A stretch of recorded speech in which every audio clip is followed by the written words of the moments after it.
Oke, ini adalah Asus ZenBook 14 OLED, laptop line up premiumnya Asus yang ganteng banget. Semua hitam warnanya.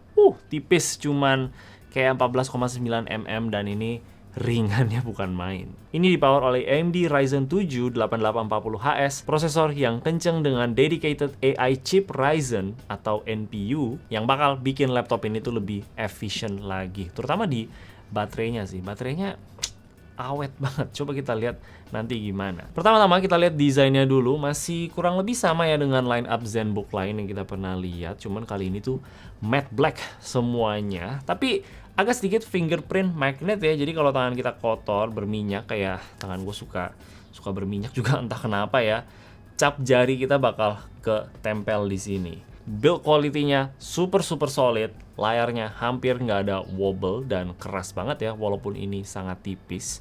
Flex di area keyboard juga hampir nggak ada. Sangat impresif sebenarnya ya untuk laptop setipis ini, karena kalau kita pegang itu dia kerasa kayak dense dan keras karena ini juga terbuat dari aluminium.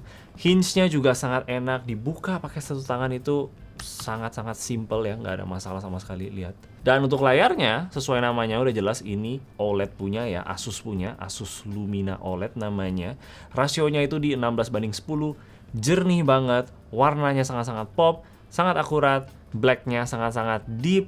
Ya, tipikal OLED lah, pasti itu memanjai mata kita. Walaupun ini resolusinya cuma di Full HD doang, bukan yang biasanya itu kayak di 2,8K, tapi tetap aja kerasa tajam, karena kebantu banget sama OLED-nya ini. Bahkan pertama kali gue lihat, gue nggak sadar kalau ini cuma Full HD ternyata, saking tajamnya. Jadi untuk layar, bisa dibilang paling top. Untuk keyboardnya juga mantap banget, nyaman buat diketik, travelnya enak, spacingnya pas, dipakai ketik script seharian juga nggak ada masalah sama sekali. Layoutnya itu enak, di sebelah backspace-nya itu nggak ada tombol apa-apa lagi ya yang gue suka. Biasanya gue suka sedikit typo aja kalau mau pencet backspace, selalu kepencet tombol sebelahnya itu. Di sini gue suka. Pokoknya gue rasa orang-orang bakal suka sama keyboardnya. Ada backlit juga untuk yang suka ketik malam-malam. Trackpadnya juga salah satu yang terbaik sih gua rasa ya. Halus, kliknya enak, gesturnya lancar, areanya itu sangat besar. Pokoknya trackpad yang bisa bikin gua pakai seharian tanpa gua merasa aduh gua butuh mouse nih. Karena keseringan gua ngerasa kayak gitu kalau gua pakai trackpad yang kurang bagus. Tapi di sini gua bisa pakai trackpadnya, nggak usah pakai mouse. Untuk portsnya di sebelah kanan ada full HDMI, audio jack, dan 2 USB-C.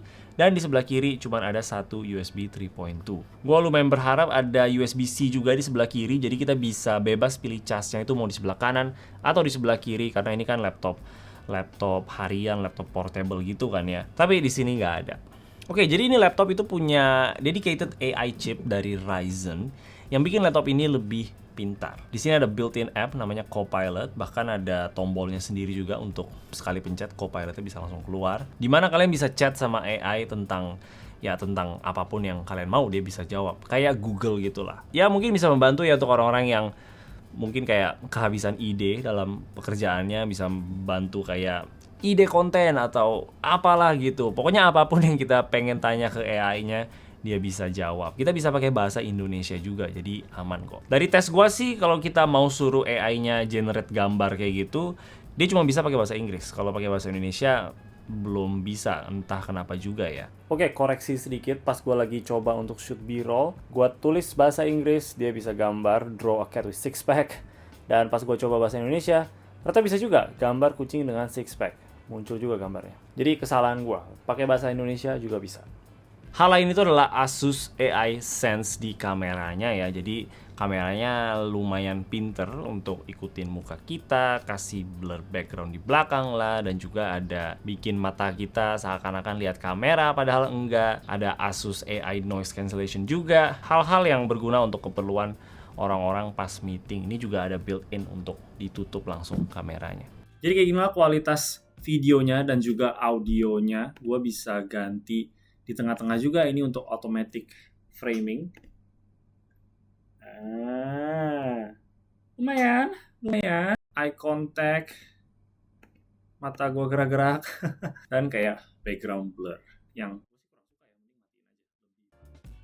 Nah, untuk performance-nya, walaupun ini tipis-tipis dan kipas cuma satu ya, tapi sebenarnya lumayan juga. Untuk Cinebench R23 multicore bisa konsisten di sekitar 12 ribuan. Dan untuk single core-nya itu di 16.006, yang bakal enak banget untuk kerjaan harian. RAM-nya juga udah di 16 GB, jadi punya ruang yang lega untuk multitasking. Untuk tes di editing, foto editing di Lightroom, import 50 foto RAW cuman di 50 detik aja, dan ekspornya itu di 45 detik. Untuk video editing, karena di sini cuma ada integrated GPU doang, jadi belum maksimal lah ya hasilnya. Dengan ekspor tes video 4K 5 menit itu di 9 menit 38 detik. Tapi sebenarnya integrated GPU-nya ini udah lumayan kuat ya, apalagi untuk main game. Pas gue coba, gue tau ini bukan laptop untuk main game ya, tapi gue cobain anyway. Blackmagic Wukong Full HD low settings dengan FSR on bisa dapet di 56 fps gitulah. Pengalamannya nggak bakal halus-halus banget ya kalau gue boleh jujur, tapi untuk game AAA